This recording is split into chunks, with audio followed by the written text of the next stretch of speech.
Hello students, in this video you will learn how to solve exercise 6.3. तो first question है, we have given triangle PQR, two exterior angle RPS 135 degree and PRT 110 degree. हमें find करना है इसमें angle PRQ. तो सबसे पहले हम 110 डिग्री के साथ एंगल 1 पुट करेंगे और दोनों को लीनियर पेयर की मदद से सॉल्व करेंगे. एंगल 1 एंड 110 180 डिग्री के इक्वल है क्योंकि ये लीनियर पेयर प्रॉपर्टी से दोनों का सम 180 है. On simplifying we will get angle 1 70 degree. Exterior angle PSPR 135 degree. तो हमें इसके साथ में एंगल 2 मार्क करके लीनियर पेयर से फाइंड आउट कर लेनी है एंगल 2 की वैल्यू. एंगल 2 सिंप्लीफाई करने पर हमें इसकी वैल्यू मिलेगी 45 डिग्री.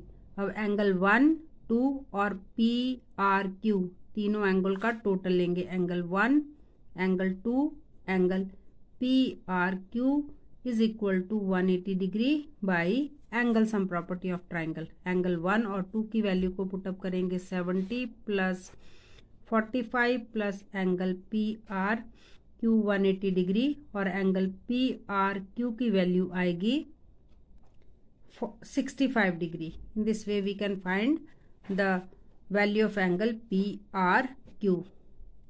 इन क्वेश्चन नंबर 2 ट्राइंगल XYZ और एंगल X की वैल्यू 62 डिग्री है and then angle XYZ is equal to we have given here 54 degree. Also we have given the bisector of angle XYZ is O and bisector of angle XZY ZO meeting at point O. हमें question में YOZ की value को find out करना है. तो angle हमारा Y, X और पूरा हम Z फाइंड आउट कर लेंगे bye angle sum property of a triangle, which means कि ट्राइंगल के तीनों एंगल का सम 180 डिग्री होता है. तो एंगल X की वैल्यू 62 दिया है, Y की वैल्यू हमें 54 डिग्री और एंगल Z हम इस तरह से सिंप्लीफाई करके फाइंड आउट कर लेंगे. कैलकुलेशन करने के बाद एंगल Z की वैल्यू 64 आता है. अब ZO एंगल Z का बाइसेक्टर है. इट मीन्स एंगल OZY 32 और 32 अपसाइड और 32 OZY. ऐसे ही 54 का हाफ 27 और 27 OZY. अब हमें ट्राइंगल लेनी है YOZ जिसमें एंगल 27, 32, 27 OYZ और 32 OZY plus angle YOZ is equal to 180 degree by using angle sum property of triangle. YOZ ये हमें ढूंढना था. तो अब हम YOZ को कैलकुलेशन करके सॉल्व कर लेंगे. एंगल YOZ की वैल्यू आती है 121 डिग्री और हमें सेकेंड एंगल OZY बोला था और ये 32 डिग्री है.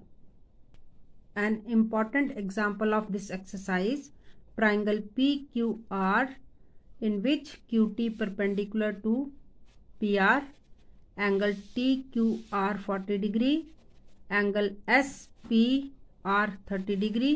तो हमें X और Y की वैल्यू को ढूंढना है, फाइंड आउट करना है. तो सबसे पहले हम ट्राइंगल लेंगे. Triangle PSR. PSR में Y एक्सटीरियर एंगल है और 30 और X इंटीरियर ऑपोजिट एंगल है. तो angle Y is equal to X plus 30 degree क्योंकि exterior angle of a triangle always, अगर हम इसको इस तरह से ड्रॉ करके देखें तो एक्सटीरियर एंगल हमेशा इंटीरियर ऑपोजिट एंगल के सम के इक्वल होता है. तो ये है P और ये S और ये R है. तो इस पॉइंट को यहाँ तक एक्स क्यू एक्सटेंड कर लो, तो ये y इज इक्वल टू 30 और x हो जाएगा। और इस इक्वेशन को हमने नंबर 1 मार्क कर दिया। अब हम ट्राइंगल लेंगे QTR। QTR, इसमें एंगल एक 40 है, दूसरा एंगल ये 90 डिग्री का सिंबल है, प्लस ये XR angle is equal to 180 degree by angle sum property of triangle.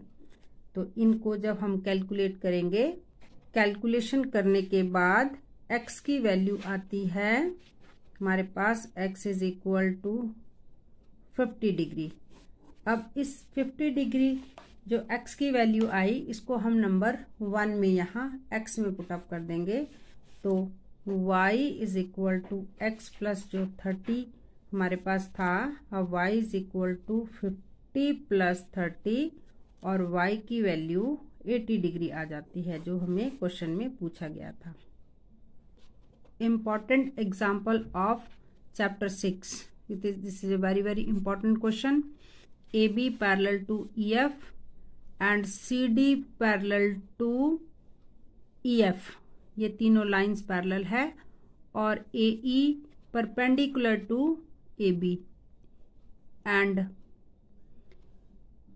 55 degree angle दिया है BFEF।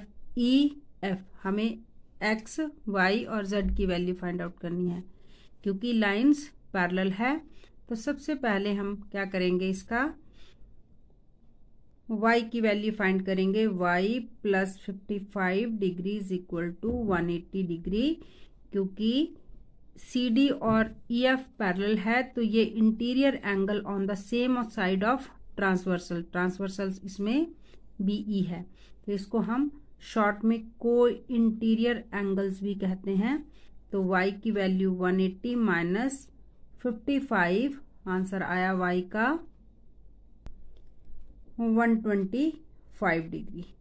अब y एंगल और x दोनों कॉरस्पॉन्डिंग एंगल है। जब लाइन पैरेलल होती हैं तो उनके कॉरस्पॉन्डिंग एंगल्स इक्वल होते हैं। तो y is equal to x, ये दोनों ही 125 डिग्री के इक्वल हुए क्योंकि ये कॉरस्पॉन्डिंग एंगल्स हैं। देन अब हमें z फाइंड आउट करना है। तो z के लिए अगर हमारे पास AB और EF पैरेलल है तो एंगल A और एंगल AEF पूरा का पूरा मीन्स z प्लस 55 दोनों 90 डिग्री हुए। क्योंकि ये 90 है तो ये भी 90 होगा क्योंकि ये को इंटीरियर एंगल्स है। तो z plus 55 degree is equal to यहाँ पर 90 डिग्री होगा और z की वैल्यू 90 में से 55 डिग्री को जब हम माइनस करेंगे तो हमारे पास आंसर आएगा इसका 35 डिग्री।